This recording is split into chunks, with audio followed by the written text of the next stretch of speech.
like you. Be strong to hold the powers of the sun.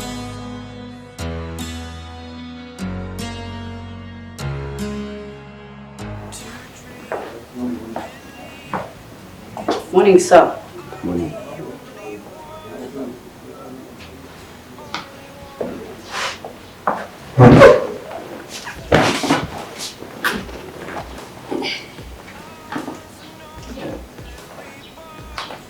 Derek. Yes, sir. Ni gute dosiye ngiyi yoroshye ikirego nk'iki cy'umuntu ucuruza ibiyobyabwenge kimara amezi 6 kitararangira?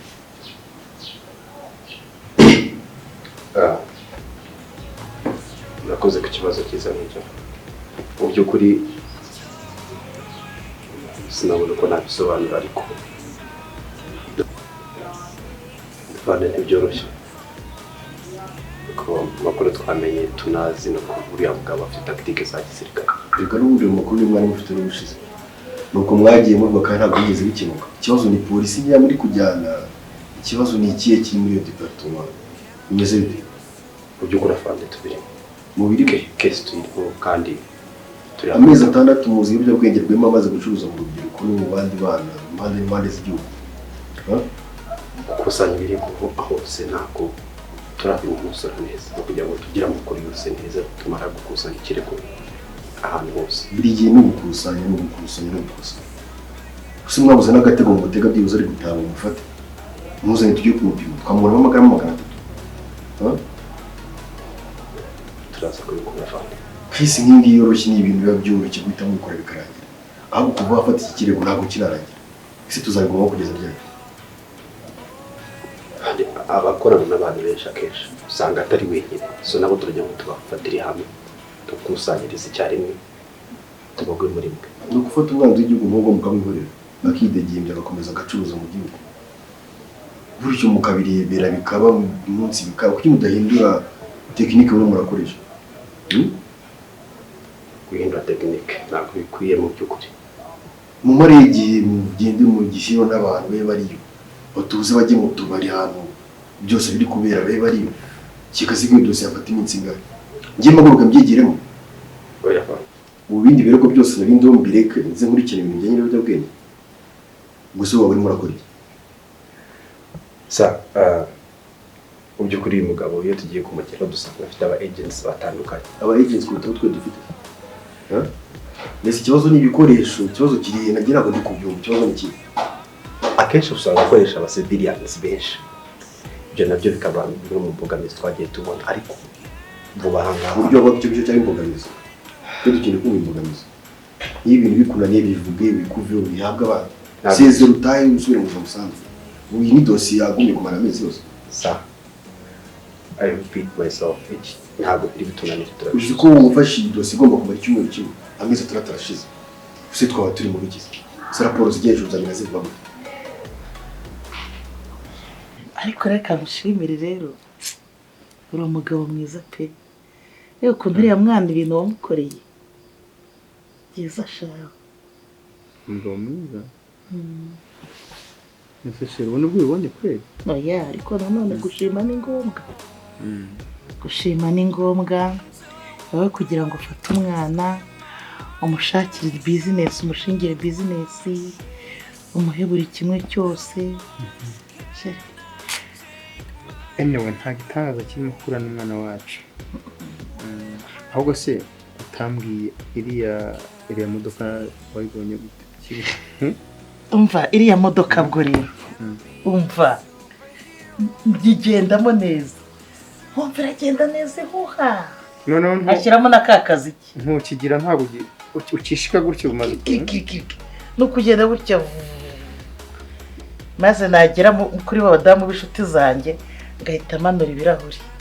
Kazamura ijosi gutya kugira ngo bandore.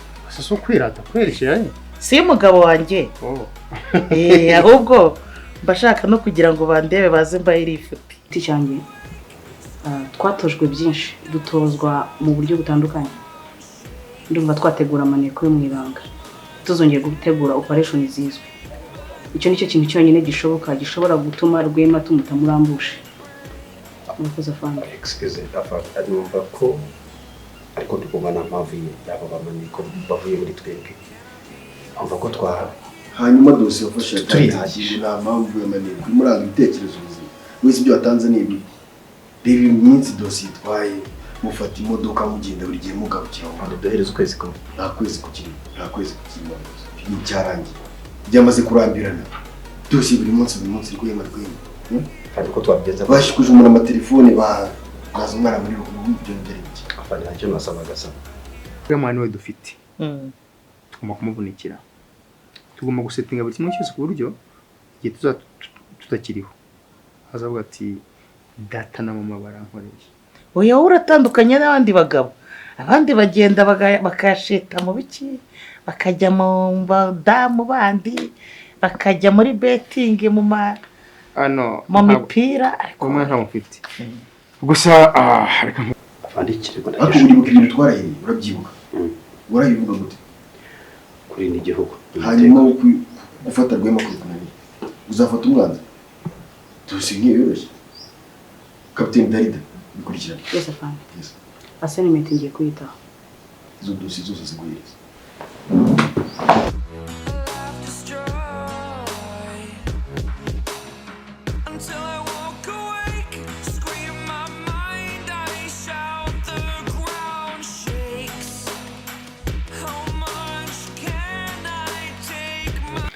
ese Chris ntabwo nturutse kuvugana ega ba Chris nawe kuba yibana buriya yatanye na business ye ntabarenze ko Chris kabisa yamara iminsi 2-3 atagera hano mu rugo biriya nibyo birimo kwerekana ko ari kuvamo umuntu w'umugabo exactly ahubwo nta muntu arakubwirara nawe ugira ngo meneshe amabanga y'umuhungu wanjye ntabwo serious ufite kumbwira niba kuko buriya hari uburyo yifunga cyane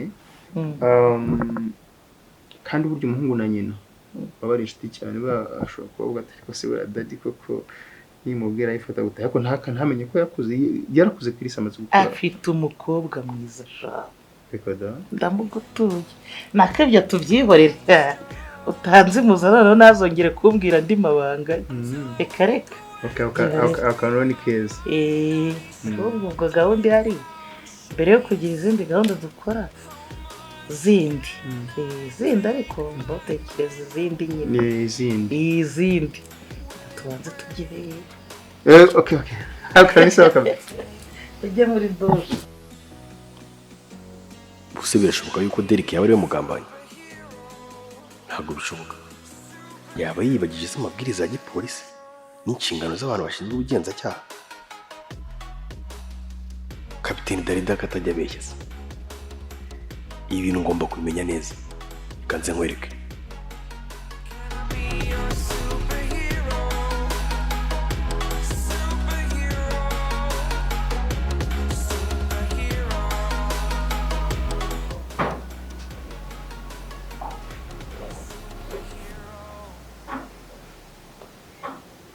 Kapiteni Darida garuka hano muri ofisi ndagushaka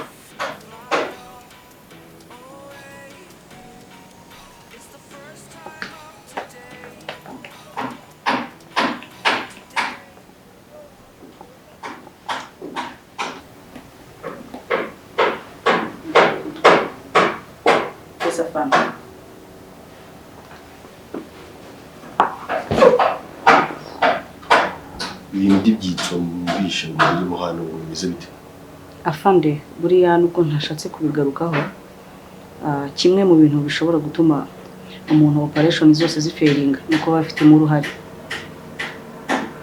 kuko niba ashobora guhabwa abapolisi akabanyuzaho akabajyana muri operation akabanyuzaho ibiyobyabwenge bitari guca ni kigaragaza ko hari ikintu iyo ni fact ya mbere ntabwo mfite amakuru yizewe neza 100%, ariko ndatekereza ko Derek ari we kiso kiturimo. Hanyuma nyuma yo kubikeka akoze iki?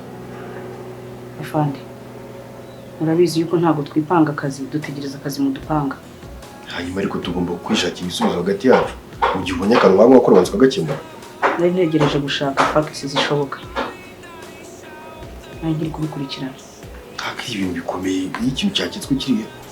Sinzi impamvu mutajya mubona inama dukora agaciro ziba zifite n'ibintu tuvugiramo bigakomeza kandi babikenewe. Kuti kabazo nkako gashobora gutuma dosiye itarangira ugashobora gukomeza kuba mukakihanganira. afande mwatubwiye yuko gukeka bidahagije gusa ikiba gisigaye ari ugukurikirana ibimenyetso kugira ngo bigaragare. Ariko murabizi ko icyambere ari amakuru. Gusa amakuru kuba ko udafite kandi ubizi ko icyambere ari amakuru umva iki. Afande twabonye amakuru yuko dukeka twari turi kubikurikirana kugira ngo tumenye ibimenyetso byuzuye. Kuko ikimenyetso cya mbere twabonye ni uburyo twagiye muri operation batubwira yuko tugiye ku mupaka w'Uruhuha ariho ibiyobyabwenge biri kwambukira bikarangira batujyanye ku mupaka wa Gatuna. Hanyuma ko mutabyanditse ku rubuga kugira tumenye ukuntu ibintu biza tubikurikirana. Ibintu bizagiye bikomeze bigume mu ibanga. Captain Darida kurikirana ibintu birangire. Bifata dosiye ngiyo ngiyo ngo ntabwo ngushobora gufata ngo uhereza akazi. None se ubwo mu gihe wicaye mu rugo uzi neza ko ibintu bitameze neza wumva ko akazi karimo karakorwa nande. Abana nibo ngomba kumenyereza akazi. Amakosa yabo ni mwebwe abazwa. Murajyanga abazwe neza. Ntabwo ari ibintu ngiye kubikurikirana nk'uko bigomba gukurikiranwa kandi ndabizeza yuko igisubizo kizaboneka mu gihe gitoya hanyuma umucuruzi Rwema agafatwa agashyikirizwa ubutabera. uzi agaciro k'ipeti n'ikintu umuntu aba akoze kugira ngo arenge icyiciro runaka.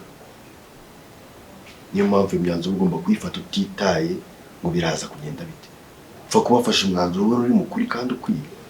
Ntabwo Rwema agombye kuba ikibazo. Yes afande. Operation wakoze Darida ikibazo cya Rwema cyagombye gutinda gutya. Yego ntabwo cyari kikuri ku mutwe. Ariko se mu gihe ufite ibintu waketse ku kigitakemuka kandi byose. Afande nayo ntegereje ko assignment imwikira mu biganza. Aka kanya kuri mu biganza bikurikirana. Abana nkora nkuru umujyi ugiye kwangirika.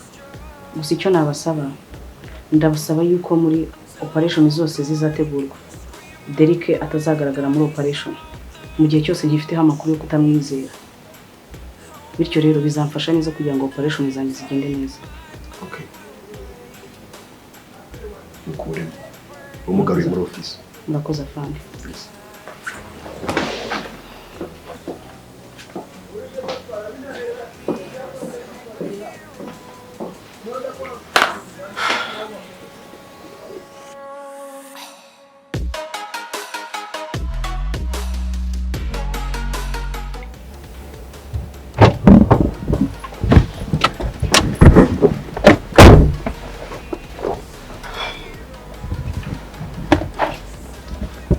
I risk zose mani gufata.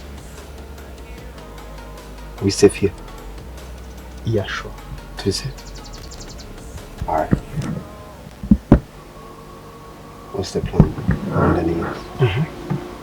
Tell me.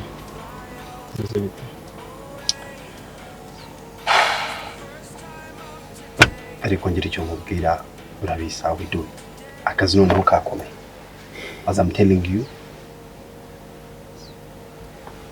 mubiri ibintu byakomeye. Imubiro ibintu byakomeye. How? Aba bosses batumereye nabi. Imyaka ibaye ingahe ameza abaye angahe ikirigo kutari kukizana uwo mugabo yakunanije iki? Ntabwo ni mwihangane gatoya. Harabura iki ukeneye icyaha investigation bagiye n'abakozi baki niki? Explain it up. Kira this and that.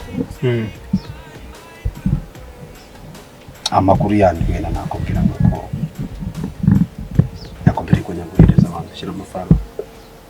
Kongera n'amafaranga kuri konti. Ufite cy'amafaranga. Cyonyine. Serivisi y'ubona ariko iba. Kubiza ari serivisi y'ubona. Muri se amezi tumaranye ntiryari banyetse amafaranga yakwiye. Ibi bitandukanye nakari akazi kanyu. This is a new beginning. Hano harimo risks utakumva ahagaga Kristo. This is akoze inama urifuza kumenya ibyavuye. This is a new beginning. Of a new era. Kashireho. Twatangiye urundi rugendo rushyashya. Engineer.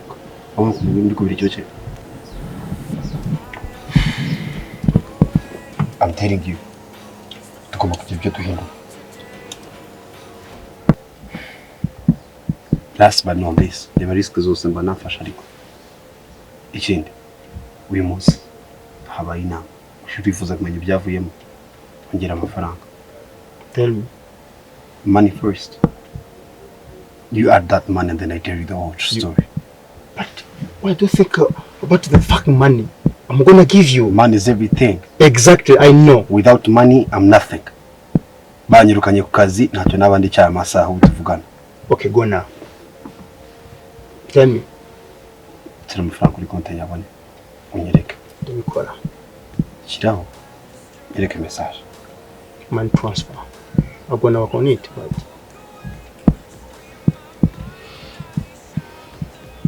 ariko urabizi ko kano kazi karimo risk nyinshi. I know. Urabizi ko igihe n'igihe cyose bafashe bamfunga burundu. Ntabwo ari wowe wenyine. Ariko biba ngewe ndi mu gihugu ushinzwe iby'igihugu kurinda abaturage n'ibintu byabo. Kandi arabirahiriye. Utekereza ko ngewe iki gihugu atari cyanjye? Ariko ibyo ukora bihabanye n'amategeko y'igihugu. I know. Nese kuri iki? Ariko ndafanda amafuti. We're just looking for money. I'm doing this because of money. Ntabwo ndi gukora ibikorera ko ngushyigikiye uri mu mafuti. Yes. Uko turi cyane. Umunsi bakoze inama. Inama ivuga ko afande mukuru yaje arambaza impamvu iki gihe cyose kimaze gishize nta kintu na kimwe turi kugaragaza. And did you say? Ntabwo tubirimo turi hafi kubigera imbere. Ufite abantu benshi ugenda ukorana n'abantu benshi biragoye kugufatisha kubera ko ubu ngubu uri gukorana n'abasivili. Amakuru biragoye. Meza mubeshya. Mbaza ngo byarangiye gute? Byarangiye ambwiye ngo how we say? Yeah. Feel free. Byarangiye ambwiye ngo numva ahamagaye Captain Darida umukobwa. Ariko make sure that my plan is going well, okay? Ikindi, let's be honest. If you fail, so tutaongea baada ugende usubiye mu kazi. gikora kuri container. Okay. So Be careful, right? I have to ahubwo gerageza undwanira ishyaka. I will. Please don't let me down. I will. Don't let me down.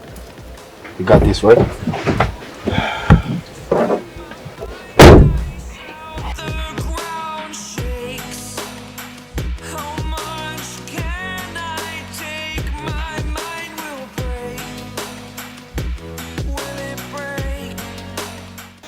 None se wampamagaye shitabona ngo urashaka what's going on?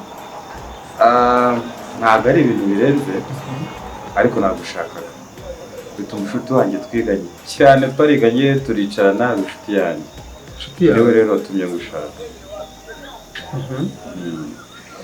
Inshuti wanjye rero yarambwiye ngo nzamushakira akazi. Oh, thank you. Enjoy. Thank you again. Inshuti yanjye yarambwiye ngo nzayishakira akazi. Maze igihe kinini mu bushomeri. Kuva corona yarangira rero yarawe yarafite akora, kuva yarangira rero ntabwo arongera kubona akazi. Rero yarambwiye ati nabishotse nzamushakira akazi. Ni umuhungu cyangwa ni umukobwa? Ni umukobwa. Rero nta wundi natekereje usibye wowe. Yize ibintu bya accounting, ni umuhanga cyane. Sinzi icyatumye abura n'akazi kandi ari umuhanga cyane. Ndashaka kumufashiriza papa.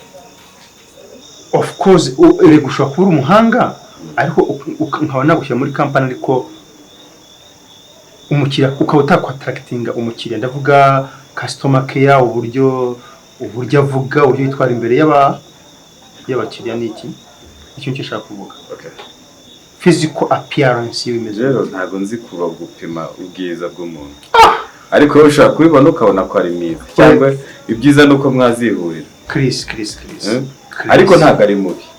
Ntago ari mubi rwose we na gatoya. Sibyo? Impamvu ariko mbikuba ngo mubaje ibyo wayumbishije. Wayisobanure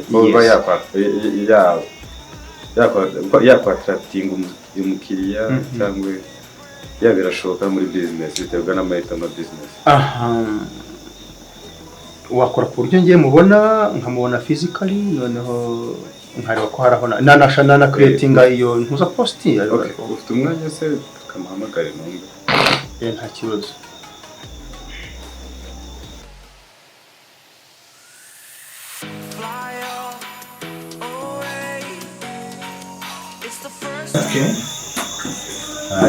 Ini hari gishya tuzakora bita zero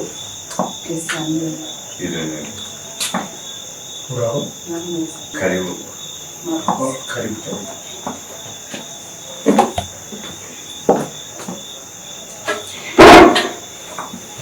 ntabwo natinze rero oya mbise mbanguka uwase twahiganye muri kaminuza na segonderi muri superiere. Enchanté Uwase. Uyu rero yitwa papa. Papa Rwema. Wow. Njye ni Papa Rwema? Ni Papa Rwema. Okay.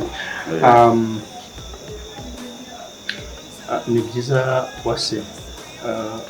Umuhungu wanjye yarimo kumbwiraho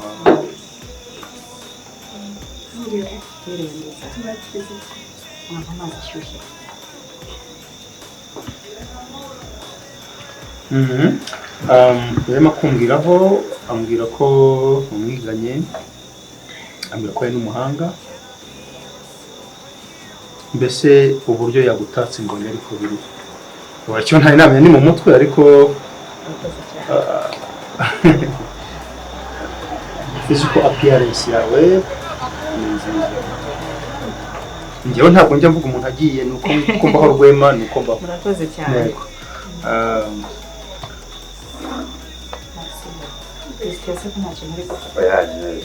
Yatinye papa. Ibibazo Christian yantinye abantinye mwiki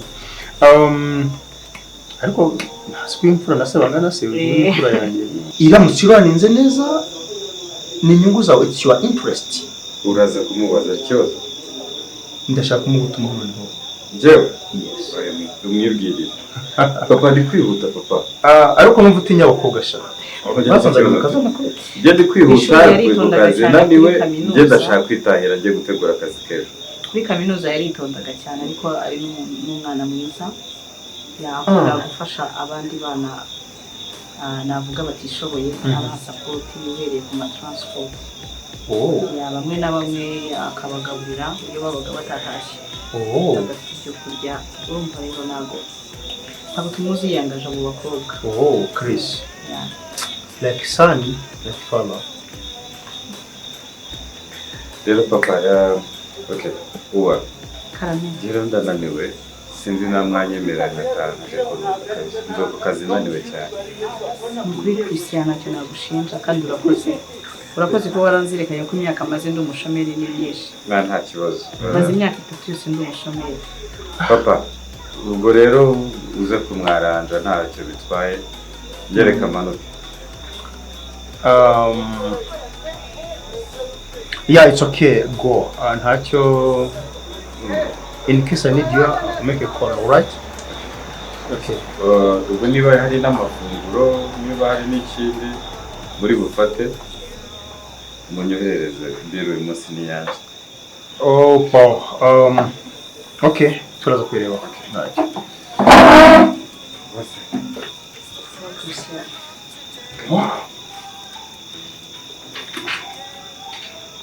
Sare. Papa. Okay. Sawa. Okay. Abo, ujye usimbuka ugende mu rugo sha. Oh. Uwase? Karame. Tu vas bien? Oui, je vais bien. Et vous? Bon, ça va très bien. Noneho après ndi no kwambonye umukobwa ufite ikimero nk'icyawe muri business yanjye. Bon. Nanjye ndishimye nkuko Christian yababwiye twize kuri university ndetse na faculté zimwe arizo commerce tuza gutandukanira mu bijyanye na specialisation wenda ntiyabyibukaga neza yavuze ko nakoze comptabilité ariko ntabwo ariyo ni specialijemo. Nagize specialization mu byo bita supply chain management and procurement. Ndi capable rero yo gukora ikintu cyose gishoboka muri business kugira ngo utere imbere. That's really surprising. Ni gute we specialize mu icyo kintu ukamara iyo myaka yose nta kazi ufite? Ntekereza ko ari amahirwe y'umuntu aba atarakomanga kuko nagerageje gukompeta nkora ibizamini nkanabitsinda ndetse nkajya no mu ma interview bikarangira batampamagaye ntabwo nzi aho byapfira. But why? I don't know. Ntabwo mbizi. But you may know. Burya hari umuntu batumugaye mu Kinyarwanda ngo ntayoberwa umwibye ahubwo ayoberwa aho muhishe. Gusa sinabimenya buriya ibyanze bikunze abahayaringaga abakozi bagiraga icyo bagenderaho wenda bagasanga ntabyujuje. Okay, nta kibazo ushobora kuba cyerekana aho wumvise. Oya nta kibazo, reka nyaruke njye mu rugo turimo nari mpafite ejo muzambwira gahunda mu mpera location yaho nzabasanga. Kandi murakoze cyane. Okay, thank you Tom. Thank you for coming.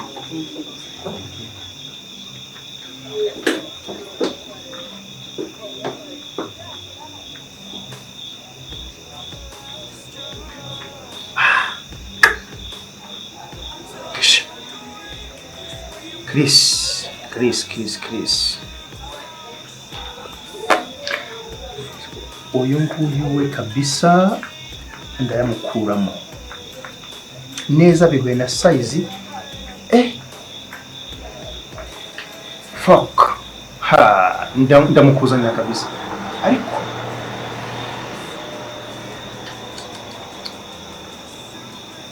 akajiga karyoha kweli nzabonza nkumve. Ariko uyu museriveri nawe urahangaha ariko bamuhamagara ndi kamuhamagara nawe mubanze kubimuza. Server? Come please.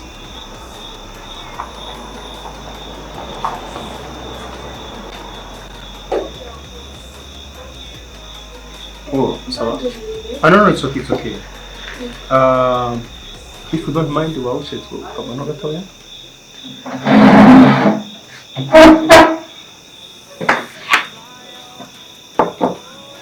Ndashaka kubaza utubazo nka tubiri cyangwa dutatu. First of all, witwa nde? Sanyu hajya bivuga ibyishimo, right? Okay. Ku maso se bitariho. Oya biriho. Iyo usetse gutyo bihita ubona ko nyine uri ibyishimo izina ry'umuntu.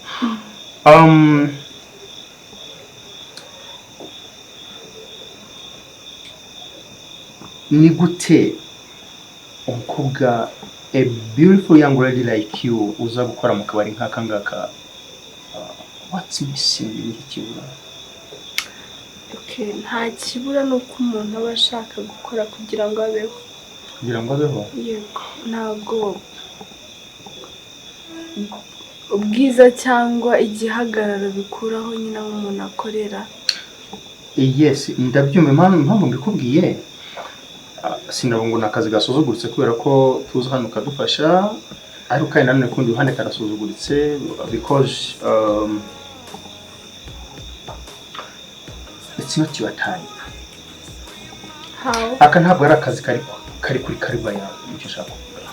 Gute? Nakazi nabwo ngo ntabwo ari akazi kabi. Ubwo najya ngo support igitekerezo cyawe. Ariko ku giti cyanjye ntabwo niba nakazi keza. Wakaba uri handi hatarahangaha. Nicyo nashaka kuvuga. Okay. Give me yours. Ndiyo none ndayandika. Ariko nazagira. Okay, ejo nzagaruka hano. Yego. Okay, it's fine. And her business ntabwo naje ndasize mu modoka kandi napakinze ruguririya ariko ntacyo musohotse uraza kuyimara. Naza kugenda mukayima no muri imodoka telefone yawe mu modoka ntacyo. Okay, fine. Ntacyo komeza akazi kawe. None njya kunyandusha kuza kubonana kandi tunabonana. Yes, bagiye. Okay, it's fine. Okay. Enjoy. Thank you.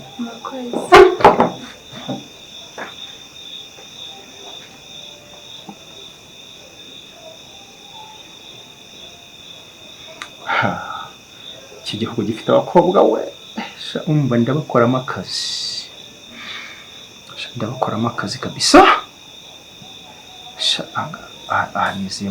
nizeyemo kashi kabisa anganize ariko ndabanza mbumve we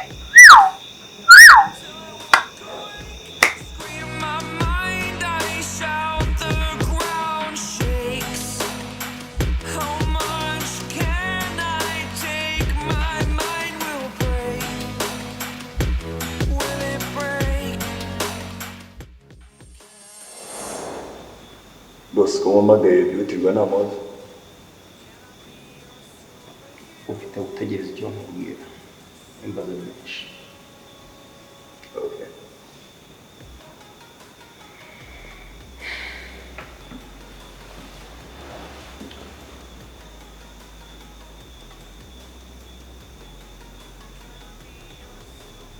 Ile bichi niliyokuwa nayo umeiona? Ya, nimeona. Yanzanya nk'ikibori.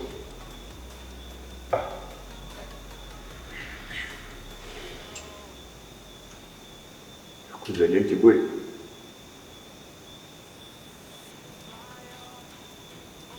You know what? Kubwiyo mpamvu. Uranyumva?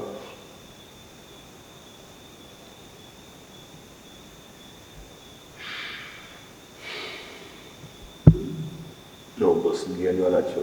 Niba ari akazi umuntu ahita agakora vuba vuba. Ngiye kumusiga muri shambura. Iminota mike yansange. Uranyumva? Ewana, kereka atari cyo utavuze boss. Kazi. Ihandi tayari kabisa.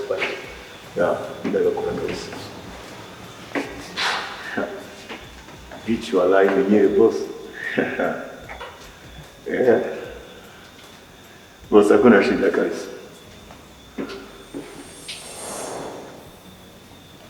Sanyu, Karen, how do you feel? good. Good.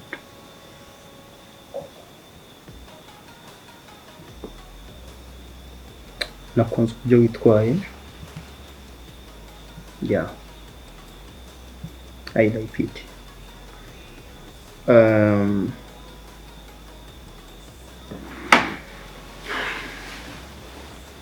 You know what?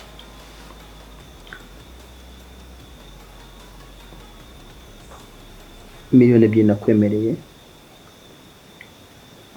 Ndashaka gusubira ku ishuri. Uzajya wiga night cyangwa day, icyo uzahitamo, ariko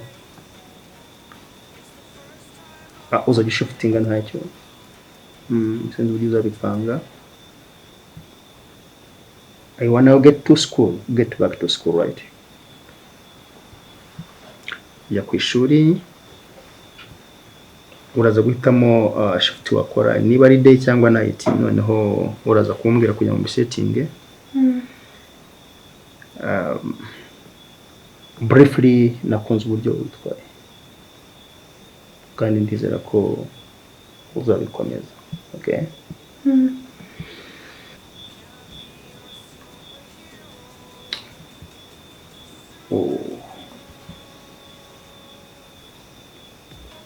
Okay, ndaje.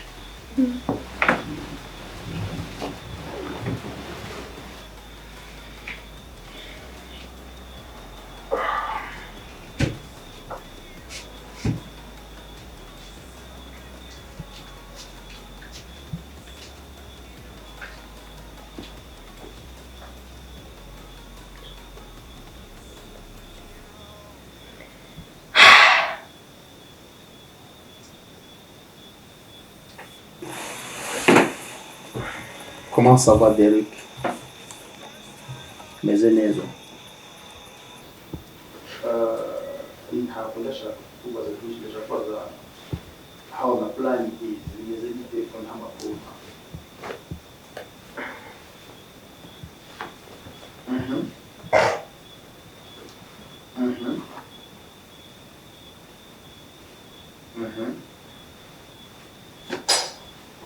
Okay, that's all right. Sasa rero niba ukomeze, ndifuza ko tuza guhura, sibyo? Yes. None uvuge amakuru y'imbaho. Kandi musana ikintu kimwe. Usilete mambo ya upumbavu. Mimi narudia tena. Unajua deal is a deal. That's understandable, right? Okay. I'm waiting for it. Yeah. Okay. See ya.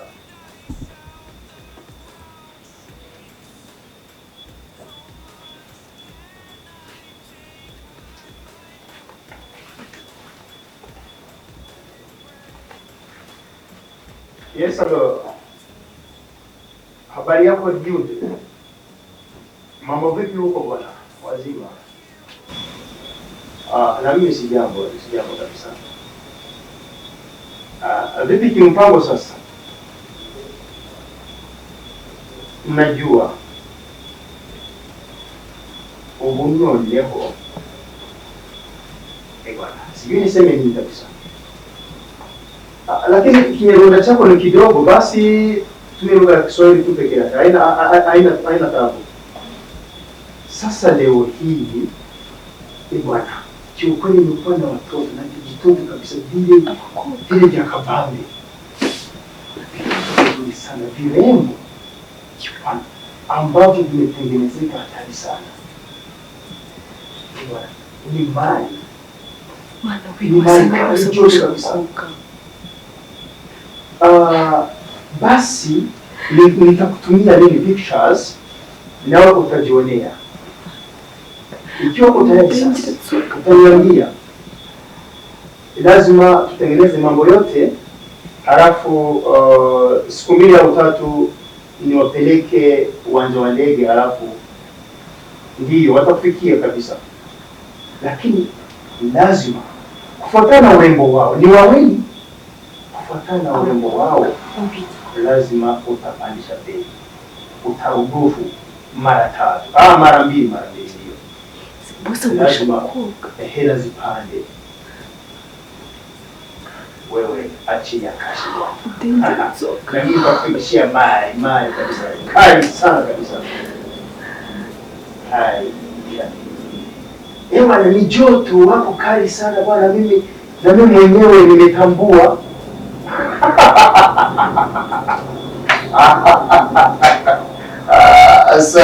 Sawa kabisa. Aya. Baadaye. Asante sana bwana. Asante sana.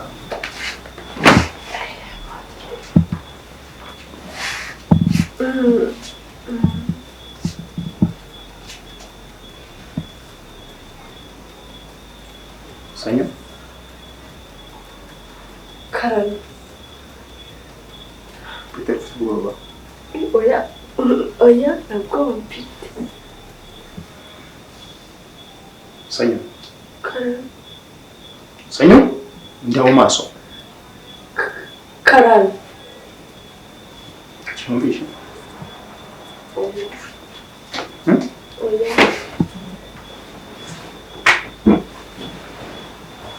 Cyumvishe? Oya.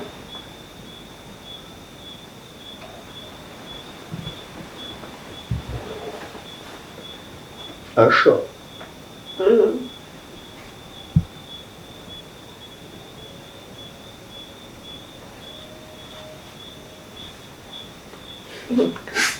Kanjende ubwo turavugana. Wait. Nari busubire mu kazi batambura ndaza kukuvugisha. Yavuze ngo wait. Amafaranga baguha na kubona 5 cyangwa 10 inshuro zitabona. Sibyo? Okay. As I told you, I'm going to transfer your money. Okay. Kandi ntabwo nshaka ko dusohokera rimwe. I go first. You go after, alright? Okay.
Sunny?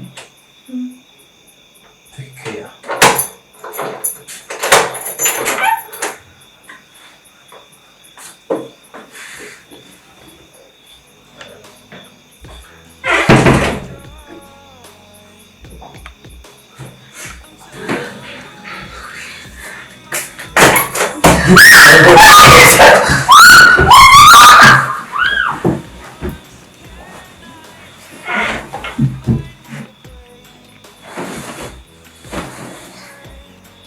Fuck!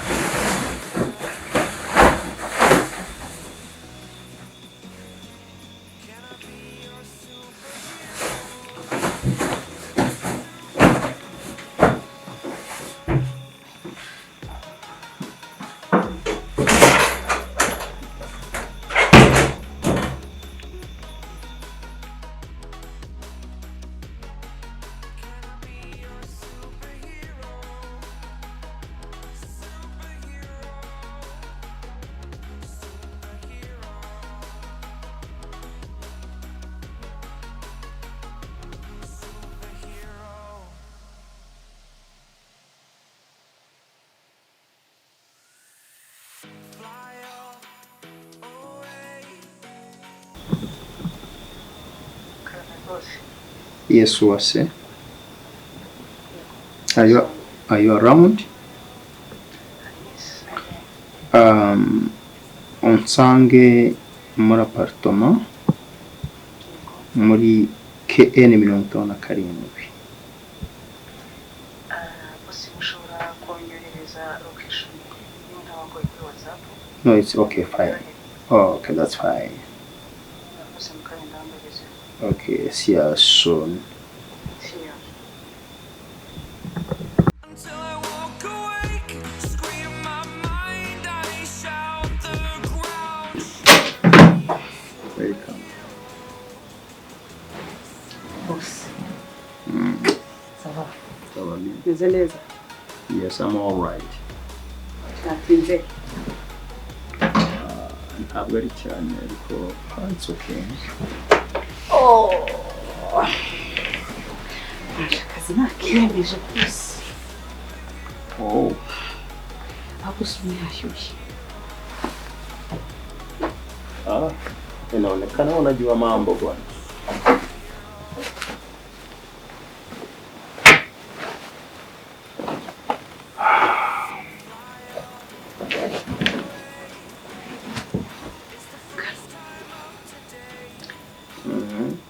Anabimenye ko mugira akazi kenshi mutajya mubona umuntu bakora ka massage. That's good.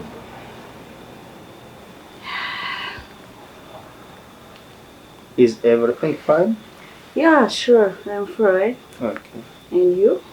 I was waiting for you. Yishimiye gukorana nawe. Sure.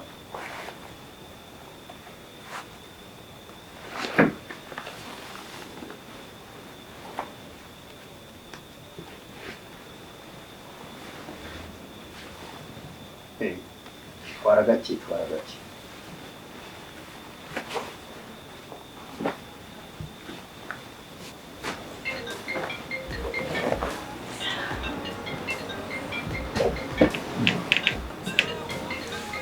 Can you first pick it up?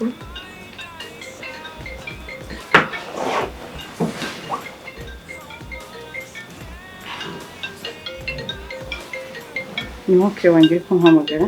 Namwitaba. That's fine.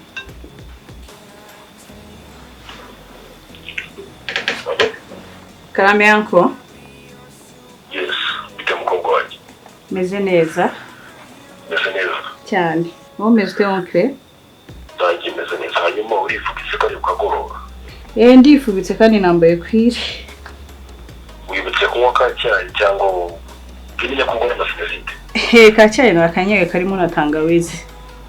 Sinezite ni indwara mbi igiye uyihangara unywa ka cyayi nimugoroba. Ndabizi yanko. Nagiye rwose kubonana na boss wanjye ngo turangize ibyo gusinya contrat nifubitse ntugire ikibazo. Yego rika kukantu nagaki icyayi n'umugati birakenewe nizere ko wafashe n'umugati umugati ndawufite n'agacyayi nibutse gufata amagi amagi arahari nayo ariko sindayamena mu kanya ndayamena nkora umureti kubera ko kwa boss nta kintu kibuze ihangane bikore vuba kuko urashonje isa n'ugasenza utararya shuwa ndabikora ariko kandi murakoze kunyibutsa nayo magi imbere ya byose kugira ngo ize gushya byose bishyana n'akacyayi alright kandi wambwiye ko amagi ari yavura mu muhogo mbere ya byose yego sanko murakoze cyane sawa mukiri rumva sigaranye ndi umwana umwe aba afite ikibazo nyine ntagushyushye cyane It's fine. It's good. akazi se kameze gate Naye nagwa kenko kurameze nkweto. nta kibazo Sure. urabona ko nambaye nka dress code nk'uko wabinsabye ukunda nizere ko interview ntari buze kuyitsindwa That's all right. again wambwiye ngo nkwambarire neza ku buryo biri bukumare stress ndatekereza wabikunze Yeah, of course yes. You look good. massage y'ibirenge come on boss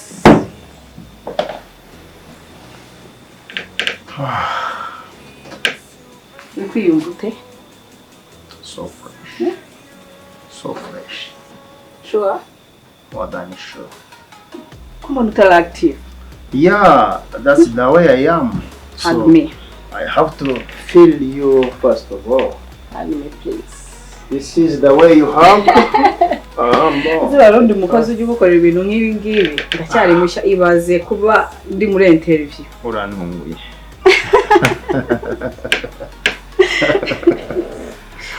I like it by the way Okay. I think can you move this kwema n'ingi waruhuka Bigenda step by step by now. step by step Yes, yes. why not utayikuramo nona Oh, ndaza kuyikuramo cyane abayikura.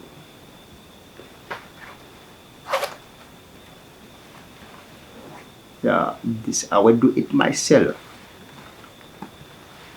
Okay. this is my outfit Yeah. Of today. Yes. Just for interview. how am I looking Beautiful, well shaped, very good. anyway How are you? good Are you ready for interview? why not yes I am This is another kind of interview. Okay. sure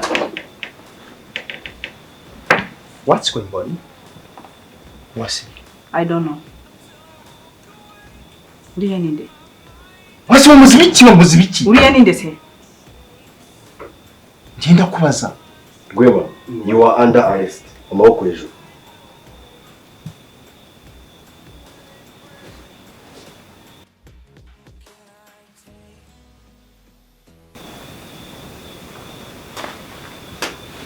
iyi ni intwaro wari ufite Okay. stand up Okay. stand up Okay. I am under arrest. Yes, ndabyemera ariko mu ntware gake. stand up Yes. Mu ntware gake.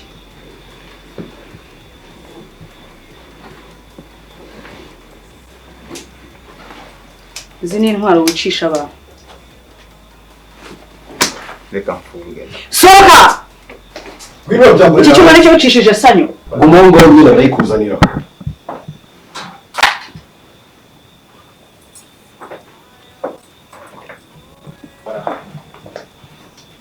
Akire. Tambuka. amafaranga ni iki niko akoreshaga abapolisi bagenzi bacu Tambuka.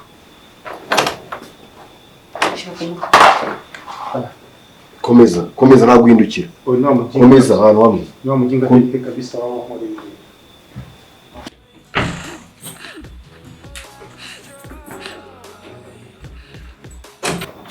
Till I walk awake, scream my mind, I shout, the ground shakes. How much can I take yasabye Kalisa guturuka mu biro by'ubugenzacyaha. Ni madamu Rwema tuvugana? Yego niwe muri kuvugana. Turajya tubamenyesha yuko umugabo wawe Rwema akanya ari mu maboko yacu akurikiranyweho icyaha cyo gucuruza ibiyobyabwenge byambukiranya imipaka, gucuruza abakobwa ndetse no kubica. Ikirenze kuri ibyo ngibyo, abica yego, mukaba musabwa kumushakira abamwunganira mu mategeko. ahagana he? Mwava no kuri sitasiyo y'Igikondo.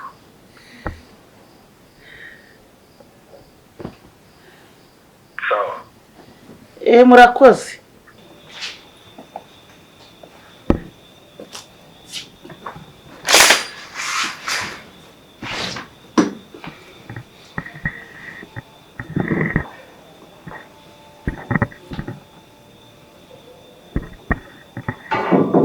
Injira. Sa. Kagarama. Derek. Ibintu niwe wabikoze? Niwe wakora bino bintu? Afande. Kazi kose twagakoze. Akaye kazi se wakoze akaye kazi. Nta n'isoni umugabo uragenda ko mugambanye. Ubizi neza kuri umupolisi. Nta n'isoni. Uragambanira igihugu. Wibagendera warahiye wowe. Urayibagiwe. Uragiye neza ubikitso. Mana yanjye we kuko ndabigenza ni we. Mana usa nakuri. Mana we. Ibaze nakuri. Ntabwo ushobora kuba wowe madahari niyo byagenda gute. Ntabwo bishoboka rwose. Ndabigenza ni we. Bagiye kusekera karitsiye yose bangire nk'igicibwa bagire n'igiki, ariko uko mbonye igisubizo aho kugira ngo buri umwe wese azambone uwo ari we wese anyeganyege nganze nkwereke ahubwo umva n'ubundi iyi si ndiho itariho Rwema buriya barangije kumukatira burundu niba hari mu bwicanyi byarangiye. Ntabwo se byarangiye buriya. Oya gahunda yawe ndakwereka. Amazi se. Kuri sinzi ibyo uri kugerageza kuvuga. Ariko ntabwo nkira habe na gato. Ntabwo nkira.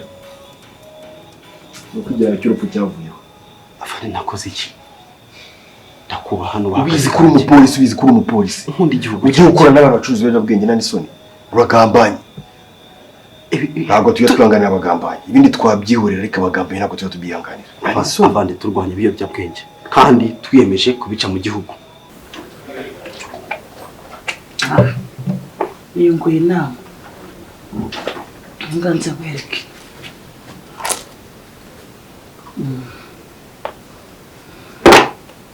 Njya gukora ni kimwe.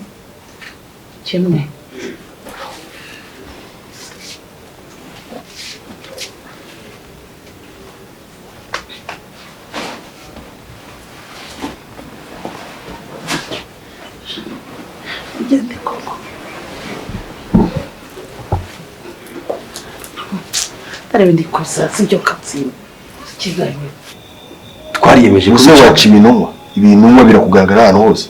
Reba inzara zabaye umukara. Zani izo ntoki reba. Uri na Rwema aka kanya muranganya ibyaha. Rwema aka kanya tuvugana urirukanwe. Kuramo iryo kote bisigaye. Afande bivuga urimo kubikora vuba. Nabigaribu. Afande ashaka harimo ikibazo cya Rwema ntakivuga. Ufite umuntu uzakuburanira?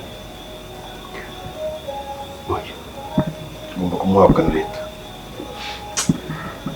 Derek, kuntu twakwizeye. Ugiye kwipara n'inzego kwebye Captain Darida. Ubizi neza ko ugomba kuza gatanga raporo zose. Ugenda umwima dossier. Derek, ibintu byo kwiriye. Siga badge hano tumarako. Vuba twagiye kandi wibukire. Ntabwo nshaka gukoresha imbunda. Reba imbere tugende vuba. Hano straight. msururu moja kumvikana imbere ntabwo uhindukira ibibazo birongera bikagaruka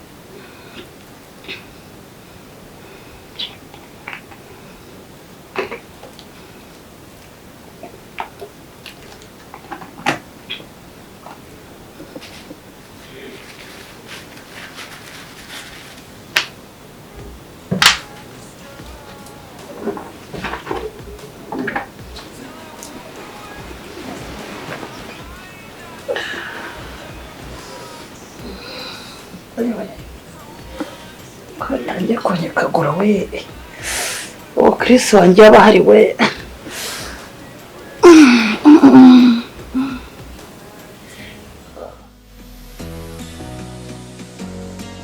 Can I be your superhero?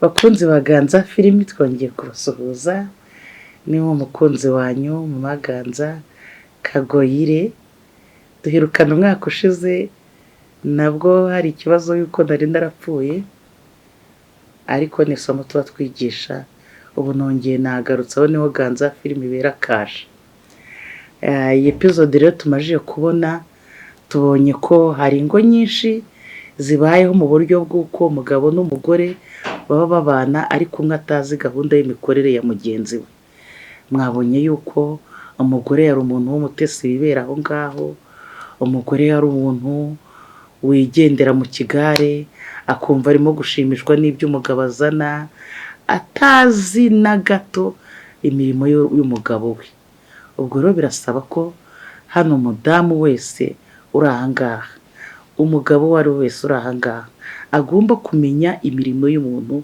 bashakanye babana umunsi ku wundi akaba yabimenya kuko murareba ko byavuyemo ingaruka byarangiye umudamu arangije yiyahuye ese koko byagakwiriye ko twakagombye guhura n'ibibazo byaturenga tukiyahura ntabwo byakagombye ubuzima burakomeza niyo Rwema uriya mugabo wanjye ari kuba agize gute yarakoze ureba yakoze ibintu byinshi kuko ku buryo bishobora kuba byarenga umuntu wese bashakanye ariko nubwo yagiye gukatirwa igihano cye wowe mudamu wowe mugabo uri mu rugo shikama ahubwo ubashe kwirengera ingaruka z'urwo rugo nyine uba urusigayemo wenyine kandi noneho ikindi gikurikiye ubashe no kuba wazagenda gusura uwo mwashakanye nawe umufashe kwihana turabakunda rero kandi turabishimira ko muhora muduteze amatwi